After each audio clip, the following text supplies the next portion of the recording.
Good afternoon. This is Rachel with Infused Meadow. Alright, let's make regular tuna salad. What we're going to need is some onions finely chopped, mayonnaise, I just made it, some yellow mustard, I'm still working on a recipe for that, pickles of your choice, I'm using dill, which I've done myself, can't get those here, and some tuna. You're also going to need some salt and pepper to taste. Okay, I'm old school. Here's a can opener. So all we're going to do, I take this to the side, if you can see this. For those that don't understand, you literally connect your home can opener and you just turn this.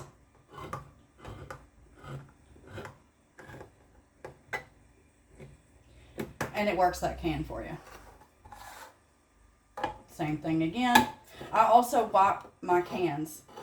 I've known people that have worked in warehouses. Trust me, wash and wipe off the top of your cans. That's all I'm saying. Alright, now what we're going to do is I'm going to press this down at the sink to get all the liquid out of it. Alright, I will be back. Okay, now that we've done that, and you're going to press that until you have absolutely no liquid left in it. Now I use the ones in water, not the ones in oil. You're just going to put your cans into your bowl. And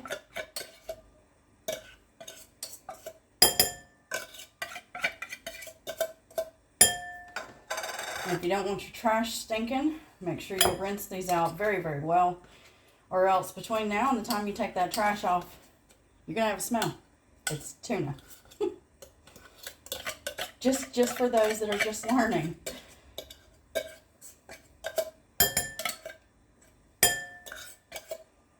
There. Now, what I do is I go through and I re-fluff that tuna since I've pinched it so hard in the can that there was no liquid left, so it is very dry, which is the way I want it for what I'm going to do next.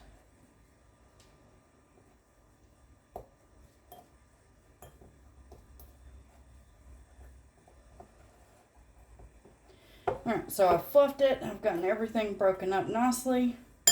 Let me take these to the sink. I'll be right back. Okay, now I'm going to start with one of my dessert spoons.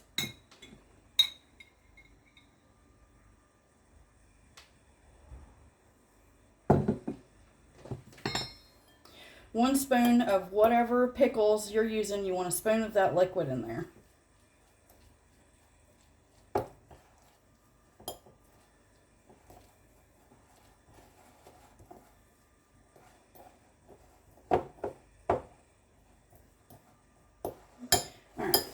Now, I have another fork here because I do not cross-contaminate. And what I'm going to do, I've cut these into burger slices. Now I'm going to take, just eyeball it. I'm going to do 6 of these. 6.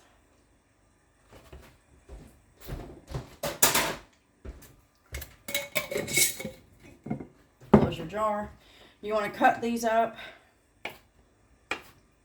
into whatever sizes you like to bite into.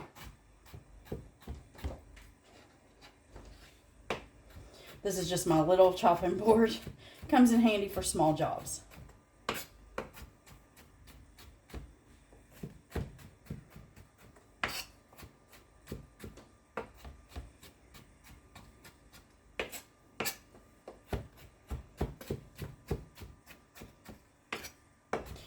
Now I'm making this for my husband's sandwiches tomorrow and Tuesday. I personally never store tuna in the refrigerator for longer than 3 days. That's just something I learned at every restaurant I ever worked at. They mix up their tuna for certain things, but 3 days is usually max I've ever seen anybody keep it. So I go off of that as well. So you want to add your pickles. Excuse me one second.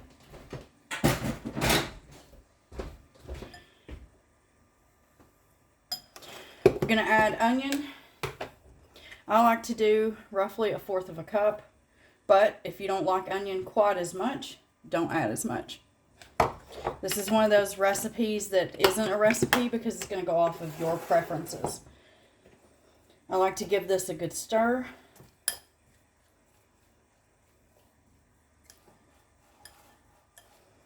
And then from there, I judged, does it look like every bite would have a little bit of onion and a little bit of pickle? If the answer is yes, you can proceed to the next ingredient. So I like to start with roughly, give your mustard a good shake, roughly a tablespoon of mustard. Because it usually ends up being like a half a cup of mayonnaise to 1 tablespoon of mustard. Let me grab another spoon. And we're going to go in with that mayonnaise. Now remember, I've done a video showing you how to make your own homemade mayonnaise that does not have mustard in it. And this is just another example as to why it does not have mustard in it.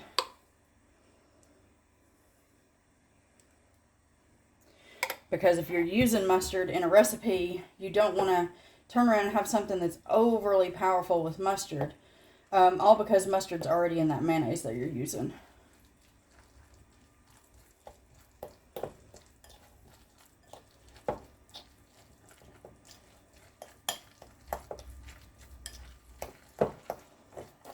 You do not want your tuna to look dry.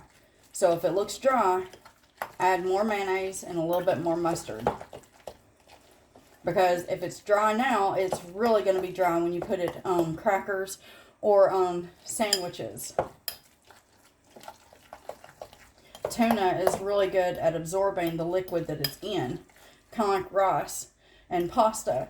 So you can get it to where it looks like it's just at that peak of being too creamy, and that's usually where I like to go, because when it's that means that after this sits in the refrigerator for, you know, an hour to taste, then after about that hour, you'll notice that it's taken in a lot of the mayonnaise and mustard, and therefore it's actually at the perfect peak. So that would need a little bit more. So you saw I did 2 spoons of the mayonnaise and just roughly a teaspoon of mustard.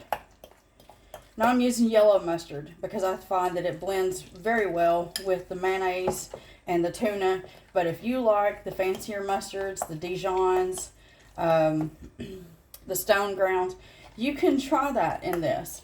I personally don't. I just don't. Alright, so you're going to stir this, and then from here, you're going to add salt and pepper to your taste, okay? I would start with just a couple of shakes of salt, a nice grinding of pepper, give that a mix, taste it, and get it to where you like it. But you're looking for a nice creamy consistency. Hopefully you can see that. And then there you go. All I'm going to do, because this bowl does not come with a lid, is I'm going to take some plastic wrap, I'm going to press it down onto my tuna, and then make sure it comes up the sides of the bowl to keep as little air in there as possible. I don't want a lot of air getting to this. The more air gets to it, your mayonnaise will start to separate, and you know, your mustard, your mayonnaise, you're going to end up with liquid on here. You don't want that. So make sure you have a nice tight airtight container, or like I said, plastic wrap on top of this. And that's all you do. Next, you'll just put this onto your crackers or onto a sandwich, or another way that I used to do it was just pasta and tuna. I would cook up some pasta and then add a little bit of butter to it, toss that around, butter, a little bit of salt, and tuna on the side. That was years ago. I don't do that anymore. But that's still an option, and this is really good. So hope you make this. I hope you love it. If not, like it. And if not, then hey, I hope you find the recipe that's right for you out there somewhere. And as always, have a wonderful day.